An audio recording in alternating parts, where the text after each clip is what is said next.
ముగ్గురు రైతులు, కౌలు రైతులు, కొండయ్య, గోపాల, ఆదినారాయణ, ముగ్గురు పల్నాడు జిల్లా వాళ్ళే ఒకే రోజు సూసైడ్ చేసుకొని కనిపించేది.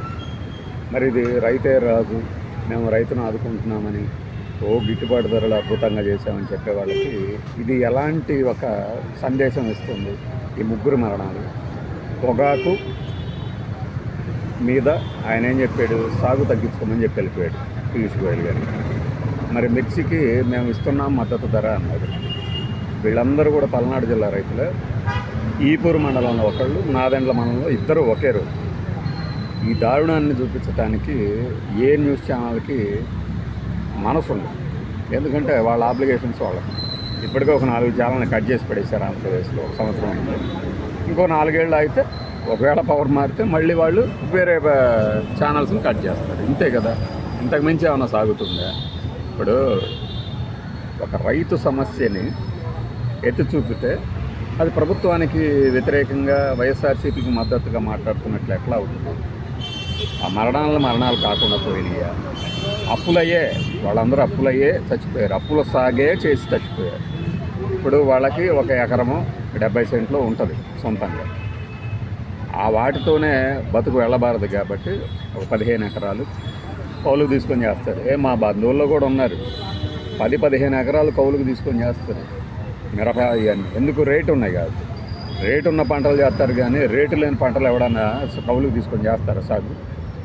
లేదు, రేటు ఉంది కాబట్టి అందరూ పొగాకు వేస్తున్నారు, మిరప వేస్తున్నారు, ఈసారి తగ్గించుకున్నాం లేకపోతే అందరికీ రేటు ఉండదు అంటే, అందరికీ రేటు ఉండదని తగ్గించుకొని మళ్ళీ రేటు పెడితే ఎవడు వ్యవసాయం ఏది చేయాలి అనేది ప్రభుత్వాలు చెప్పలేదు.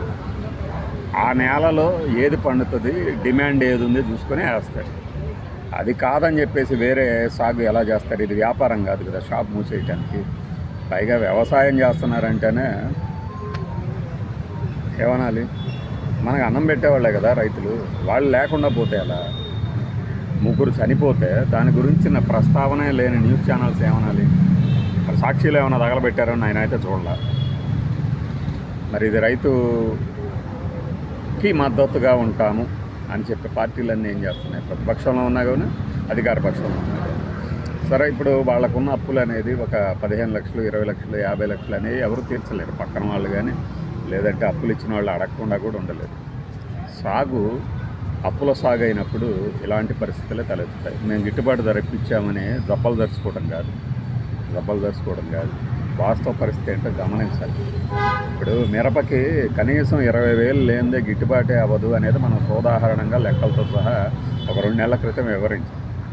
ఎందుకు? కూలీలకు ఎంత వస్తుంది, ఒకసారి పంట తీస్తే ఎంత వస్తుంది, దాన్ని మళ్ళీ ఒకవేళ కోల్డ్ స్టోరేజ్లో పెడితే దానికి ఎంత అవుతుంది, ఇవన్నీ చూసి అవన్నీ లెక్క పెట్టకుండా ఈ ప్రభుత్వం హయాంలో జరిగిన వాటిని వ్యతిరేకిస్తూ మాట్లాడుతున్నారు అనే వాళ్ళకి మనమేం చెప్పలేదు. ప్రాణాలని తిరిగి తీసుకురాలేం కదా ఎక్కడైనా సరే, ఆ యుద్ధంలో కానీ ఇక్కడ ఈ సాగులో కానీ. సరే అంటే ఎలా తయారైందంటే ఇవన్నీ రోజు చూసే వార్తలే కదా అనేలాగా స్పందిస్తూ ఉన్నారు. ఇప్పుడు మనం ప్రగల్భాలు పలికి అధికారంలోకి వచ్చినప్పుడు అడగకుండా ఎవరు ఉండరు. ఇంకొంతమంది మీద ఏదో కామెంట్ చేసేసినంత మాత్రాన వాస్తవం కాకుండా పోవు.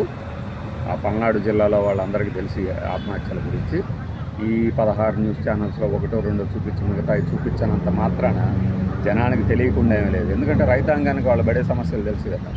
పార్టీలు కులాలకు అతీతంగా రైతులకి వాళ్ళ సమస్య ఏంటో వాళ్ళకి తెలుస్తుంది. మరీ పార్టీ రంగు మొహం మీద ఒంటి మీద వేసుకుని చించుకునే వాళ్ళకి అర్థం కాదు, కానీ అర్థం అయినా కూడా అర్థం కానట్టు నటిస్తారు. కానీ రైతులకు తెలుసు ఏం జరుగుతుంది. మరి రైతుల ఆత్మహత్యలకి జవాబుదారీతనం ఎవరిది?